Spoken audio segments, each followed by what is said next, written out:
Hi, Katy. Hello, how you doing? Fine. I want to try something out for the intro this week. Okay. I've asked this AI chatbot, ChatGPT, to come up with a script for the opening of the episode. Can we see if it works? I'm sending it to you now. Okay. This is a terrible idea, by the way. Like, what if the script is actually good? Then our job will be made much easier. Okay. Cue the music.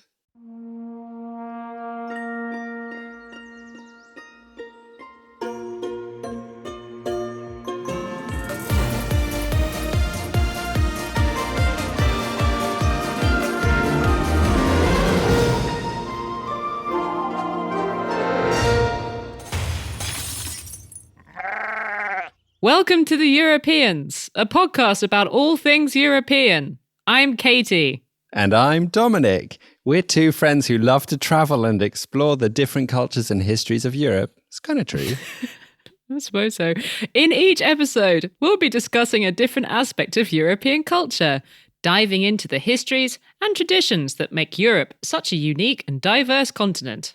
Yeah, I guess we kind of do that. Today, we're going to be talking about European cuisine. From the delicious pastries of France to the spicy curries of the UK, Europe is home to a wide variety of culinary traditions.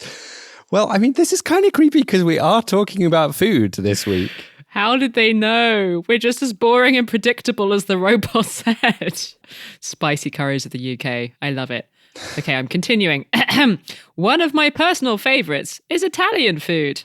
From pizza and pasta to gelato and espresso, Italy has some of the most iconic and delicious dishes in the world. No, I can't do it anymore.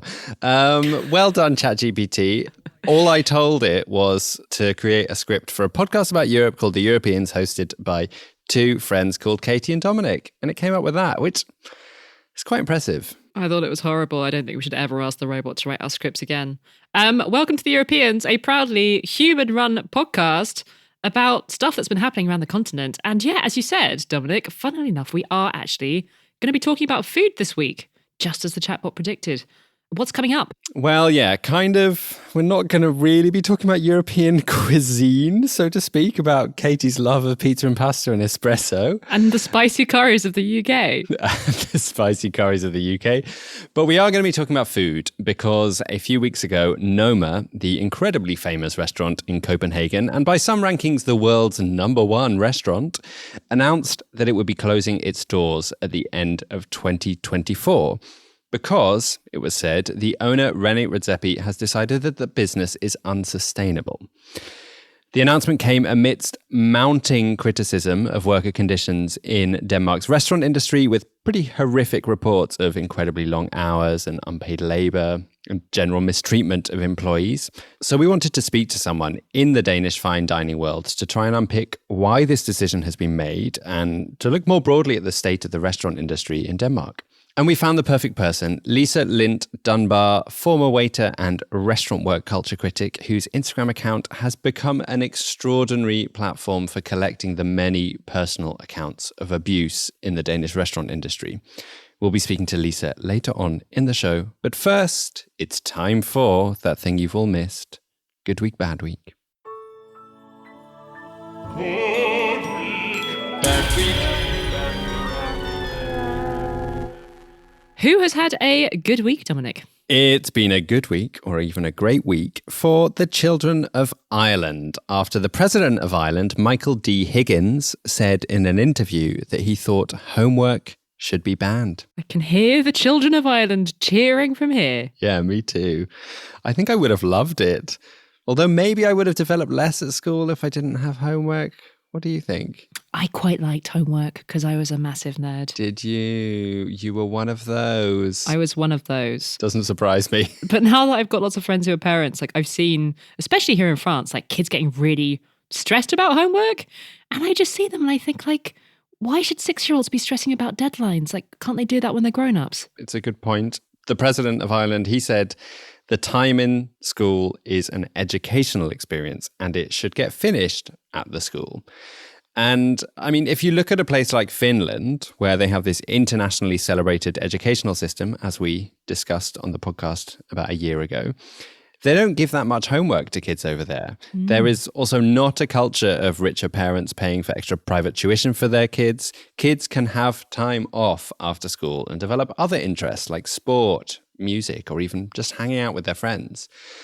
And the president of Ireland suggested exactly that kids should be given the free time after school to pursue other creative things. He made this statement about homework whilst being interviewed by a group of kids, actually, on RTE's News Today, which is a current affairs and news programme for children. I think I know who they'd be voting for now if they had a vote. Gonna say, playing to the crowd, Michael. Absolutely. So he's clearly saying what the kids want to hear, but he's the president. Does he have the power to make this happen? Well, he, of course, signs laws when they land on his desk, but I don't think his answer to the kids actually means that homework is going to be banned in Ireland anytime soon. That said, he is an incredibly popular leader in Ireland. In a 2019 survey by YouGov, he was actually voted the third most admired man by Irish people after Barack Obama and David Attenborough. So if he's behind this idea, then I wouldn't be surprised if a wave of politicians swooped in behind him and some momentum built for a proper homework ban. Although, let's be honest, it's the adults who are voting right, not the kids. So perhaps this won't ever make its way to the top of the political agenda.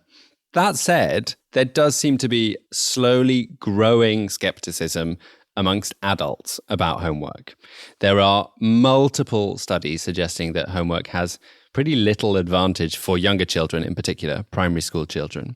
I read a powerful opinion piece from a teacher in the Irish Examiner who thinks that Irish schools are obsessed with homework and that, especially for younger kids, it needs to stop. And we need to encourage kids to spend more time outside after school and move, not force them to sit at a desk as soon as they're home to continue working.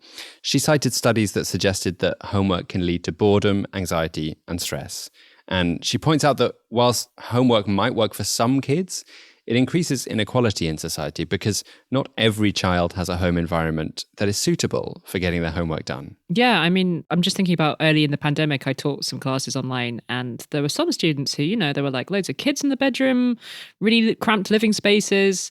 And of course, like you've got some parents who are able to help and some parents who aren't, right? Yeah. So it seems like there's quite a strong argument against homework for younger kids. What about older kids? Well, in general, from what I've read and from people I've spoken to, including members of my family in the teaching profession, it seems that there's also pushback against homework for older school kids, but it is less clear-cut.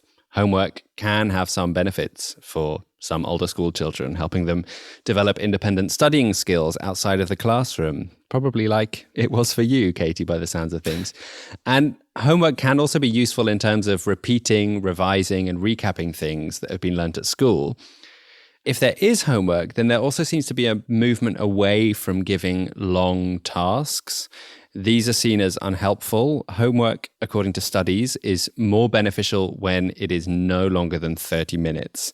I think we went to school in the wrong decade, Katy. I think so too. There is still this inequality problem, of course. If you have a quiet home and parents who can help you and encourage you to do your homework, it's more likely to be beneficial for you. And homework can also potentially be a drain on teachers' time, requiring them to follow up on the work, mark it, and then there's also the time spent enforcing that everyone has done their homework, time that probably could be better spent teaching kids, right? And on a completely different point, but going back to the intro of this show, I imagine homework is going to get harder for teachers to manage in this age of AI and chat GPT. Yeah. I mean, it's kind of a tangent, but I keep reading reports in the newspapers of universities and schools concerned about how many students are using ChatGPT to complete their homework. There was actually a report in the Dutch national broadcaster last week where the journalists had collected reports from around 250 school children who'd admitted to using ChatGPT to complete their homework quickly. And almost all of them had got away with it. I was talking to someone recently who said that they were able to spot that AI had been used for this student's assignment because the spelling had suddenly become like absolutely perfect. Suspicious. Well, yeah, I mean, schools and universities are quickly adapting to this new world and they are finding ways to detect if something has been made by AI. I think there's actually now a bot that can tell you if a piece of text has been made by AI. That's ironic. It is, yeah. But it is quite a Pandora's box. I don't think this is why President Higgins was calling for a ban on homework in Ireland, but it is another thing to take into consideration. Anyway, good week for Irish kids who can add a very powerful voice to the fight to ban homework and give them a bit more free time after school. Let's see what happens. Have you done your homework, Katy, and chosen a well-researched someone for our bad week slot? Oh, I'll let you be the judge of that. It has been a bad week for Sweden's attempts to join NATO because of an increasingly bitter row between Sweden and Turkey, which is currently blocking Sweden from joining the club. You probably remember Sweden and Finland announcing last year that they wanted to join NATO. It's quite a massive deal at the time. Both Sweden and Finland have been officially neutral countries for decades. But Russia's war on Ukraine has really changed the thinking, and being a member of NATO means being a member of a club where everyone pledges to defend you if you get attacked. And that seems pretty useful when Vladimir Putin is your neighbour. So both Sweden and Finland announced that they want to join NATO, but that doesn't mean that they get to just swan into the club, because all of the existing members, 30 countries, have to say, OK, Finland and Sweden, you can come in. Okay, so where are we at now? How many countries have already given the okay for Sweden and Finland to join? All of them except for 2 countries, Hungary and Turkey. Hungary has promised it's going to step out of the way early this year. We'll see. But yeah, both Hungary and Turkey have been quite quick to recognise that they actually have a lot of power in this situation. So they want to get something out of it.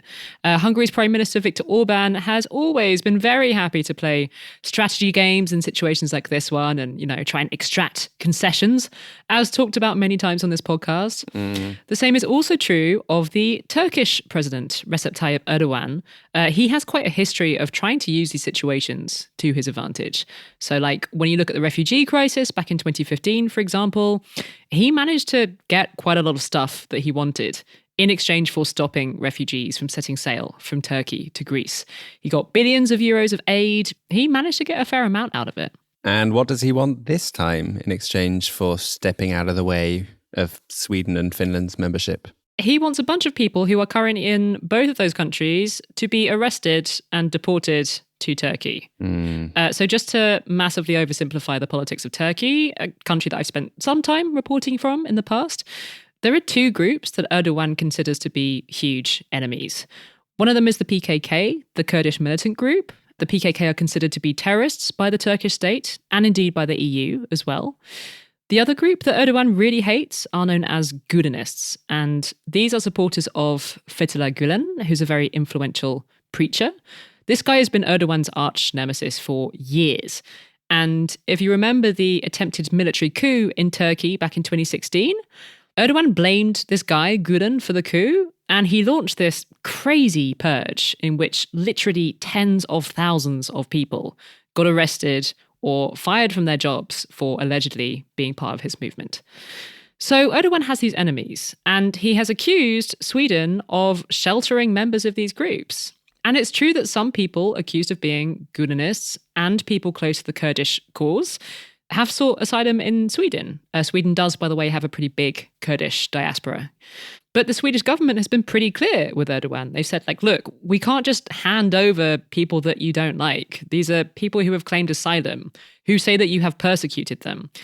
And every time someone flees from Turkey to Sweden, saying that they're in danger, we need to assess that. That is something for the courts to decide. And the courts in Sweden are independent of the government because that's how things work in a well-functioning democracy.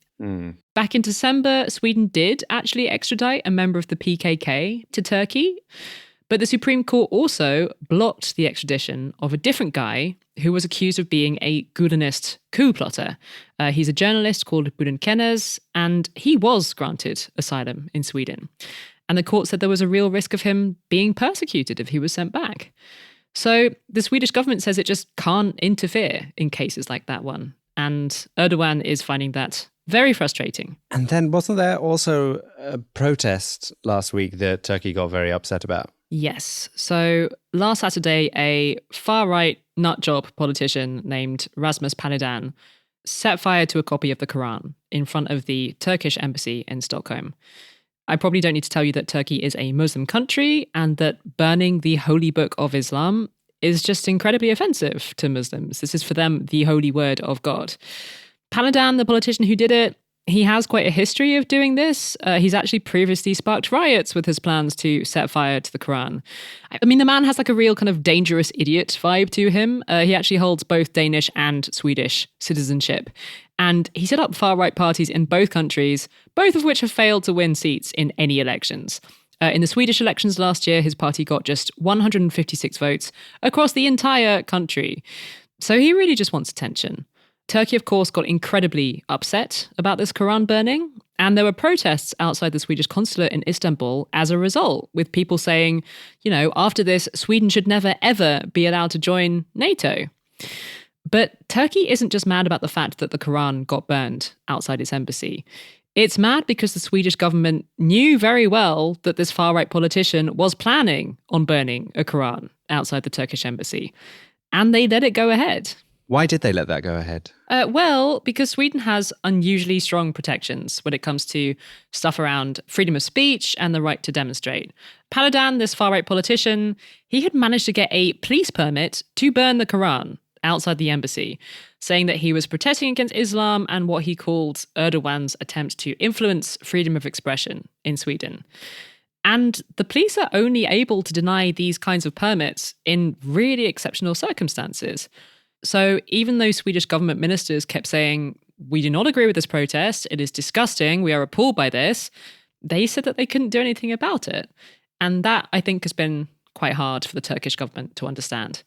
So I think this is just one of those stories that's actually a lot more interesting than it first seems, because it's not just about a kind of dry diplomatic row. It's a story about a situation where your principles get in the way of your own interests. Like if Sweden cared less about its own democratic principles, it would just hand over all of these people that Turkey wants behind bars. Like, who cares if they don't deserve it? Oh, well. And Sweden would also say, like, who cares about our free speech principles? The right to protest doesn't matter as much as we said it does. And like what you're doing is going to get in the way of us joining NATO. So no, you can't do it. I mean, the question of like whether you should be able to hold protests when they're incredibly offensive, like burning the Quran, that's a whole other debate that we could have, but maybe we should save that one for another day. I see that Sweden are in a bit of a bind. Like they want to join NATO to be able to defend themselves and protect their own democratic values. And they don't want to give away some of those democratic values in order to join NATO. That would be really counterproductive. Yeah, I think it's what's officially known as a pickle. What's that in Swedish? What is that in Swedish? Let me look it up. En saltgurka. Beautiful word. But in general, it doesn't sound that great for Sweden. Is it likely that Turkey are just going to block Sweden's membership to NATO forever? Well, the Quran burning stunt has been incredibly unhelpful, and relations between the two countries have got really bad over this. I mean, Sweden's defense minister was supposed to be visiting Turkey, and Turkey said, you know what? Don't come. We don't want to see you here. The other thing to bear in mind is that Erdogan is running for re-election right now. And the Turkish economy is in deep, deep crisis. So he's looking around for ways to distract voters from that mess. So this row with Sweden, it's quite helpful. Like he can say, I'm standing up to Sweden over this. I matter on the world stage. So I don't think he's going to get out of the way anytime soon. If Erdogan loses the election in May, that would be a huge change, not just for this NATO business, obviously, but for world politics in general. So stay tuned. I'm kind of nerdily riveted by this, and I hope I've convinced you to be nerdily riveted by it too. Keeping our eyes out for the 14th of May. I'm a bit worried about this next bit, Dominic, because I'm worried that it's going to make everyone think that we're a really rich and successful podcast, which really isn't true. Basically what happened is that a ton of amazing people signed up over the holidays to support this show. I guess some people might have heard about us in The Guardian because we had that piece there in December. Hi, if you're listening and new listeners from The Guardian. Hi, and thank you so much to The Guardian's Europe correspondent, John Henley. It was an extremely nice article about our little podcast. But yeah, it means that we have a really long list of people to thank for donating to the show over the past few weeks. And I was wondering if you could do the honours, because it's quite a long list of people and you are a professional singer, so you've got quite good lung capacity. Can we share it? Okay. Thank you to Claire Persson, Yulia Karpova, Auden Bakker-Jensen, Rob Ioannou, Michaela, Georgiana Mirsian, Hans Hansen and his lovely husband Mark, Cindy McGill, Federico Fregosi, Ursula Bugner, and you can take over now. Vincent Puny, André Tuch, Thomas, Bo Usden, Sarah, Amanda C., Tina, Samuel Schupbach, Anna de Valencia, Sam Baker, and Christian Calaguas, for whom this donation is an extremely late happy 50th birthday from Steve. It's not extremely late. We're extremely late in saying that it's 50th birthday for Steve. Sorry, Steve. Thank you all so much. It really makes a difference to what we can do in 2023. If it wasn't for you lovely bunch of people, we wouldn't still be here. And in all honesty, despite all these lovely people, we've got a budget and we are still short for 2023 based on what we want to be making and so that we can pay our producers properly. So if you want to join, please do head to patreon.com/Europeans podcast.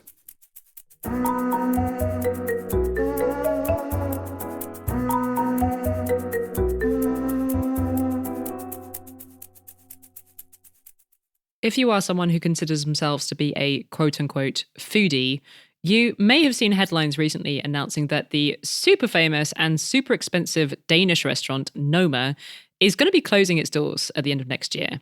It's going to be continuing to exist as some kind of online brand. Right now on its website, you can buy really expensive vinegar and not much else. But apparently they're going to do some interesting things with pickles. There you go, Dominic, pickles again. This is the pickle episode. Saltgurkes, you mean? Well, that's in Swedish. Look it up in Danish. A pickle in Danish. In pickle. There you go. If you haven't heard of Noma, it became this super influential restaurant over the past 20 years. It has 3 Michelin stars, and under its star chef and co-owner René Redzepi, it helped to create a new movement in the culinary world. It was called the New Nordic Movement. The idea was to celebrate locally foraged ingredients rather than, like imported truffles from Italy or whatever. So Noma became famous for these really beautiful and extremely creative dishes. And extremely expensive. But there were things like celeriac shawarma and these beautiful beetles made out of fruit and these really old carrots, which I hope are more tasty than they sound. And Noma became the heart of this really thriving Scandinavian food scene. It's repeatedly been named the best restaurant in the world. People would go on these food pilgrimages to Copenhagen just to go to Noma, where I think you can expect to pay at least 500 euros for a tasting menu. Sounds pretty great. Have you ever wanted to go eat there? I've never considered spending 500 euros on a tasting menu, no. But if you had a spare 500 euros, I mean, to be honest, without knowing that much about it, on the face of it, if I did have that kind of money, of course I'd want to go and eat at the world's best restaurant. But I have changed my mind about that after reading in recent days about why Noma is closing its doors next year. Noma's chef, René Redzepi, he said that to make the food that he wants to make, while giving all of his staff decent working conditions and proper pay, is unsustainable. And a lot of people who don't know that much about what happens behind the scenes in fine dining, when I read that, I was just like, how is it possible that you can charge people 500 euros for a dinner and still not have enough money to pay your staff properly? And it also begs the question of, well, if he's saying that it's not possible to pay people properly, does that mean that he hasn't been paying people properly until now? And it turns out that that is, to some extent, true. Noma is not alone in having received a lot of criticism over its working conditions. Other high-end restaurants in Copenhagen and internationally have also faced a lot more scrutiny over this of late. But Noma has had a lot of bad headlines, including over its huge reliance on unpaid interns who came to work there because, it's such an impressive thing to have on your CV, the name of this restaurant. And then they got there and they did stuff like shelling walnuts on these crazy, sometimes 16-hour shifts, often really not learning very much, and essentially just doing manual labor for a hugely expensive restaurant for free. Noma and its chef, Redzepi, have tried to defend themselves in the face of this criticism. They started paying their interns in October, and they've said that they have acknowledged systemic problems and tried to address them. But the criticism has persisted, and once you start reading about it, there's something very unsettling about it, this contrast between the sumptuous luxury of the dining room with all of these exquisite dishes that you get to enjoy, and then these allegations about what's been happening behind the scenes. We had a lot of questions about what has been going on, and we found the perfect person to ask about them. Lisa Lind Dunbar has worked in the Copenhagen restaurant industry for years. She's worked at cafes, wine bars, Michelin-starred restaurants, although she hasn't, I should be clear, actually worked at Noma itself. And Lisa has emerged over the past year or so as a critic of the working culture in the industry and as an advocate for better workers' rights. We gave her a call in Copenhagen.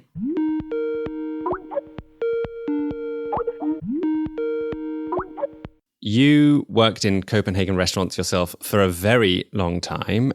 Was there a moment when you realized personally that something had gone very, very wrong? I will say that it wasn't a single moment. It wasn't sort of an epiphany that happened from one day to the other.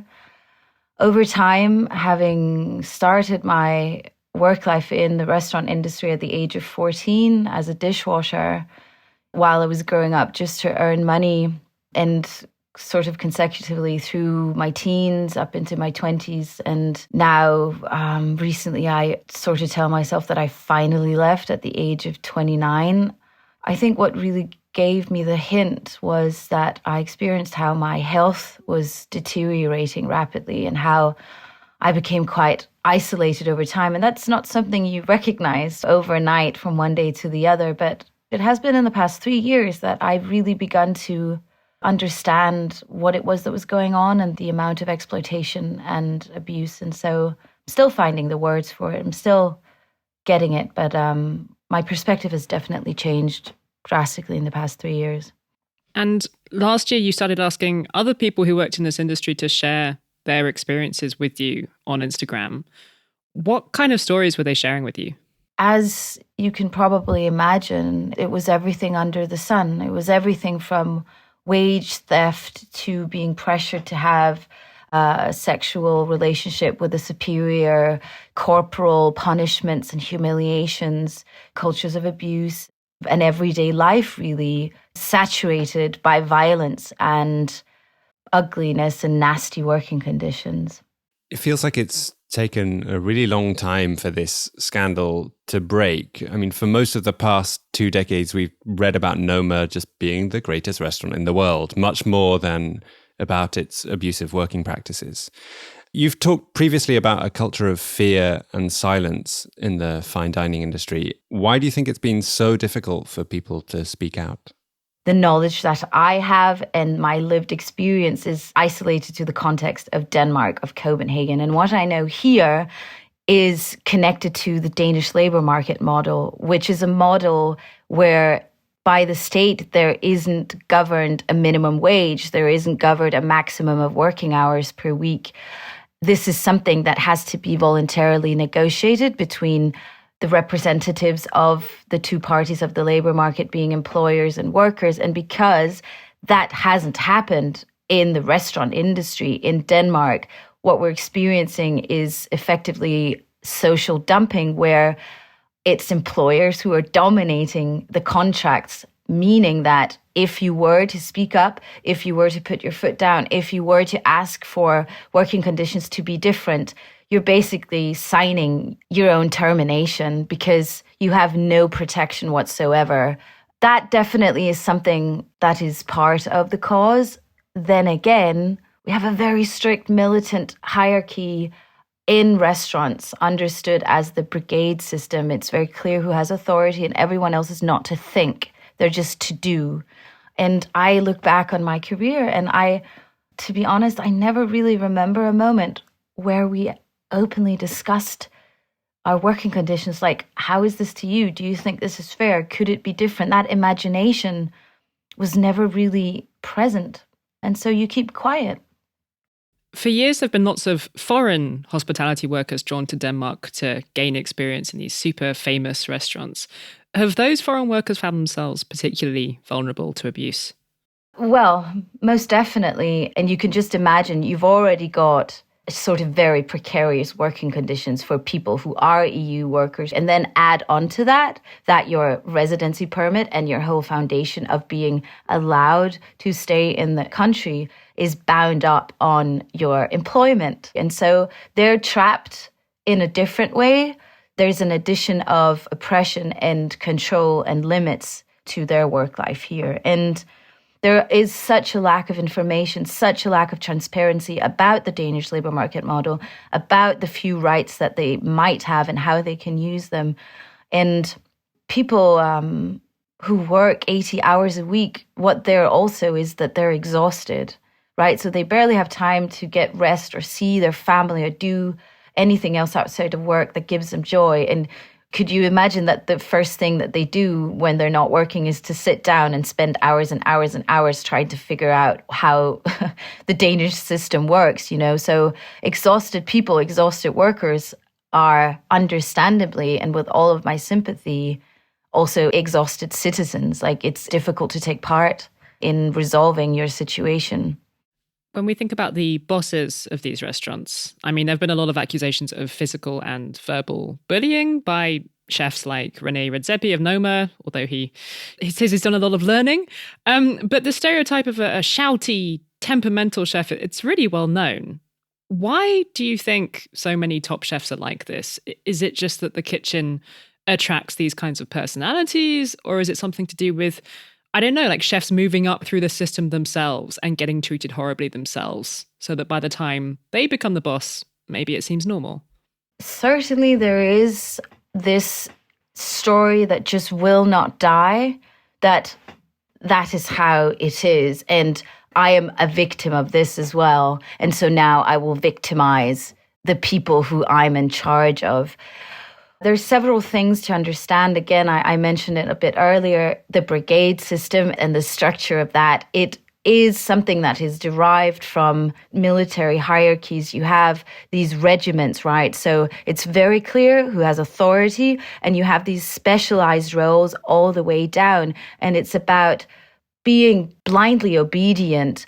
Think of it as an army. If a soldier suddenly defies a decision and uses their own creativity to act differently, that would never fly. Like, that is completely unaccepted. What lies in that mentality is also, it all comes down to efficiency. There is always this sense of urgency.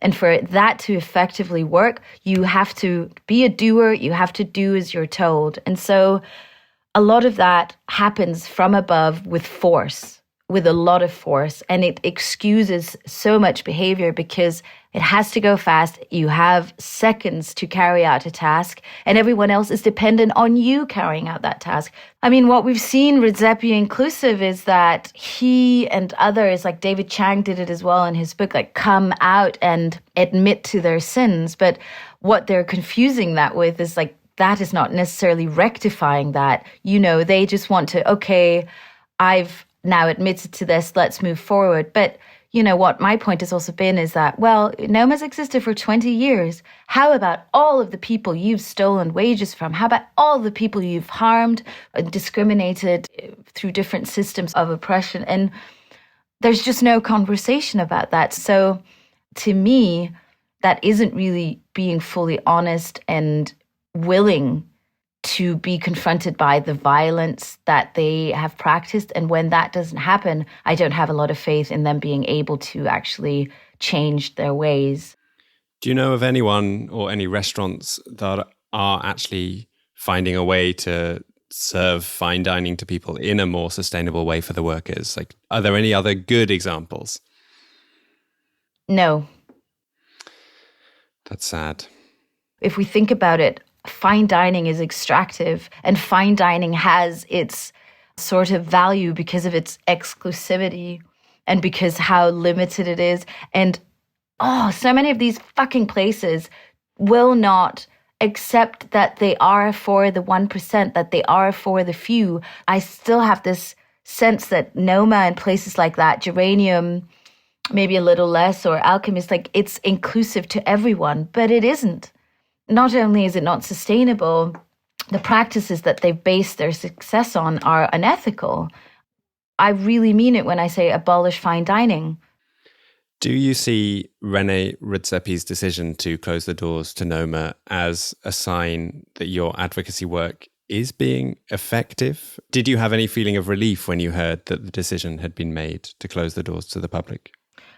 Some, or quite a few people who kind of wrote me in congratulations that I closed Noma and stuff. I don't believe that. Listen, I might in certain circles have become a voice, but if we look at it on a broader, more global scale, people in the States, specifically Black women, have for a long time been on the front line of saying like, this is our working conditions. And I am standing on the shoulders of so many other people, and a lot of people I don't even know. But going back to your other question about being relieved about Noma, not at fucking all. It's such a hoax. It's a media stunt. It's a cash grab. Basically, I see it as they've extracted all of the value they could from one business model for 20 years, and now they're going into a different business model that they're just going to extract more value from. He's saying that they want to be sustainable while he's saying that they want to open up like a factory, a product line, basically living off of the brand of Noma. I have very little faith in them actually understanding the scale of the problem. And there's still been no apology to all of the people who have been through Noma and René Redzepi and Noma affiliated restaurants. A lot still clearly needs changing in the restaurant industry, but I'm wondering if the shortage of hospitality workers after COVID that we're seeing in lots of countries at the moment might actually end up changing the power dynamics for the better. Like, I'm just wondering if the fact that these workers are in high demand means they might be able to take some power back and demand better conditions. Are you hopeful for progress on that front? What the pandemic did was clearly visualizing for a lot of workers how precarious their working conditions actually were, because they were just quitted from one day to the other. And so all of this like family aesthetic, and we're family here, that became very obvious that that was a lie, that was a myth, because people who'd worked for restaurateurs, employers for ages, like years and years and years, were just sent an email where it said, "Dear employee, dear staff member," no name, just like this generic email that was sent out to everyone. And I think rightfully so, that created a lot of anger, that prompted a lot of rage. And anger is good. Like, if you're not angry, you're not paying attention, is something I often feel.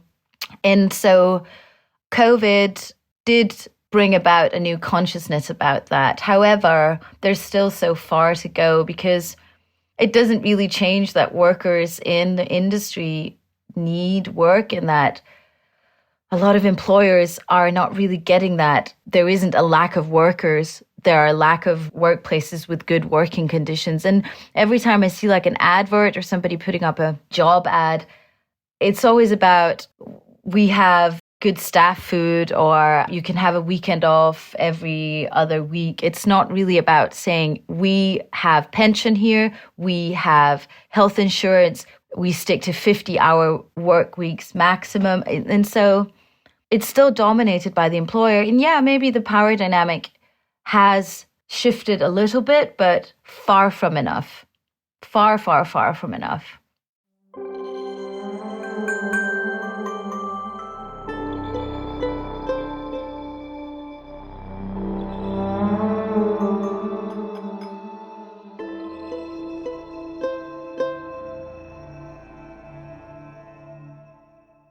Lisa's Instagram is a really good place for learning more about the treatment of workers in the restaurant industry and what needs changing. You can find her there at Lisa Lind Dunbar. And taking us seamlessly into isolation inspiration, I kept coming across this TV show called The Bear when I was reading up about this fine dining scandal. Have you seen it? Yeah, I loved it. Oh. Yeah, it's about an Italian-American family who run a kind of amazing sandwich bar in Chicago that's also totally chaotic behind the scenes. And it's really also about the hideous culture in a kitchen. Definitely made me, I think, understand a bit more about how horrible conditions can be in a kitchen. I'm going to check it out.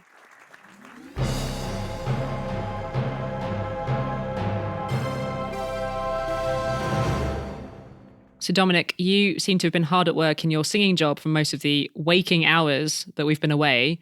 But what have you been enjoying in your downtime? Yeah, I was in Italy for most of the time we've had off, which was really nice. I spent most of my time in Bolzano in the north and then was down on the Amalfi Coast for a few days at the end.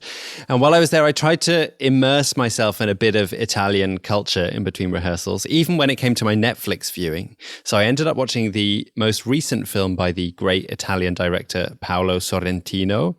I was absolutely obsessed with his film La Grande Bellezza, which is this whirlwind of a film that paints an incredibly colourful and almost fantastical picture of Rome in the 1960s.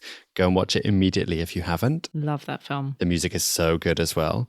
Anyway, I also liked this most recent film, which is on Netflix and won the Grand Jury Prize at the Venice Film Festival in 2021. It's called The Hand of God. It's set in Naples in the 1980s, around the time that Diego Maradona moves to Naples to play for the Neapolitan football team. Don't let that put you off if you're not a football fan. It's not a football movie. It's really a coming-of-age story about a teenage boy, apparently loosely based on the life of the director himself, who doesn't have many friends, but has a pretty eclectic and sometimes hilarious extended family and some rather kooky neighbours who make it a very lively, funny and moving watch. It's on Netflix. It's called The Hand of God. I'm going to check that out. What have you enjoyed, Katy? I want to recommend a podcast reported by our very own producer, Kat Laszlo, for a little show called Radio Lab. You might have heard of it. It went out last week on Radio Lab and also in the feed of Rough Translation, which is an NPR show that we have worked with before here at the Europeans. It is a great podcast about people's stories and experiences around the world. This episode that Kat's reported is the first in a two-part series that she's been working on called Under the Counter. And it is about trying to get abortion pills into Ukraine, both for women who are pregnant after being raped by Russian soldiers and for women who need them for whatever reason. I think that people's health, and in particular women's ability to have control over what happens to their bodies, is something that tends to get forgotten quite quickly in a war. You know, like so much of the emphasis is on getting weapons and getting bandages, these immediate things that are so obviously needed, you know? So I'm really, really proud of her for telling this story and for telling it so well. It's also a very nerve-wracking, edge-of-your-seat kind of story. I won't spoil it, but it involves smuggling. It is extremely worth your time. And the second episode is coming out, I think, next week. I can't wait to hear it. I strongly echo Katy's words on this. It's a really, really good episode. Well done, Kat.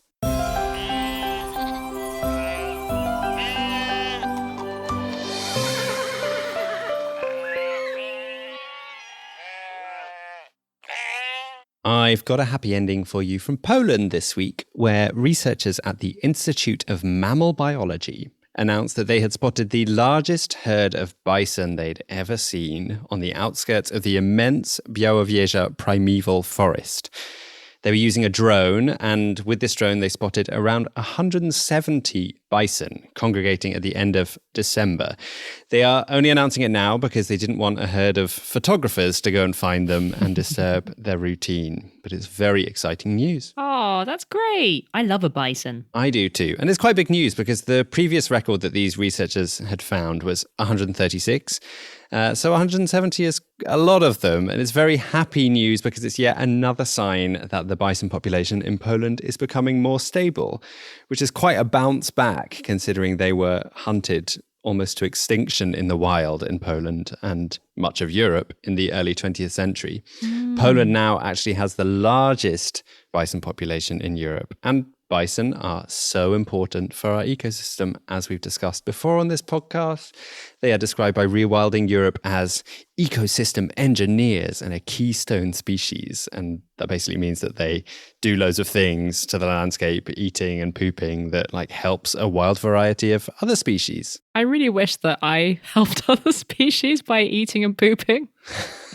Maybe you do, who knows? Do they know why so many bison were like hanging out together in this crowd at the end of December? Well, it's the holiday period, so they like to, no, they don't like to get together. Scientists think it was because of the sudden onset of winter and a drop in temperature, at which point it's best if they stick together to keep warm and safe. So happy, warm, safe bison. Congrats. We will be back next week. I'm so pleased to be able to say that again. We will be back next week when I think we will probably be trying to get our heads around Germany's policy towards Ukraine.